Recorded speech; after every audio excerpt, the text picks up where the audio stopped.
Hi everyone, welcome back to Kanen Coffee. Here we have a La Spaziale Lucca A53, and this machine was brought in because it was tripping the breaker once the steam boiler was heating up. And the discovery, thank goodness, it wasn't the actual heating elements, because that's expensive, but it was right here. This little fitting here for the water level sensing probe was actually leaking underneath, spraying water up onto the heating element connections and causing a short, which causes the breaker to pop.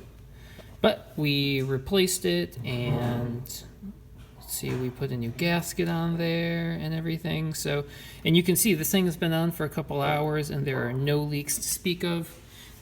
Machine didn't come with the portafilter, so we won't be able to pull a shot, but we will be able to test features.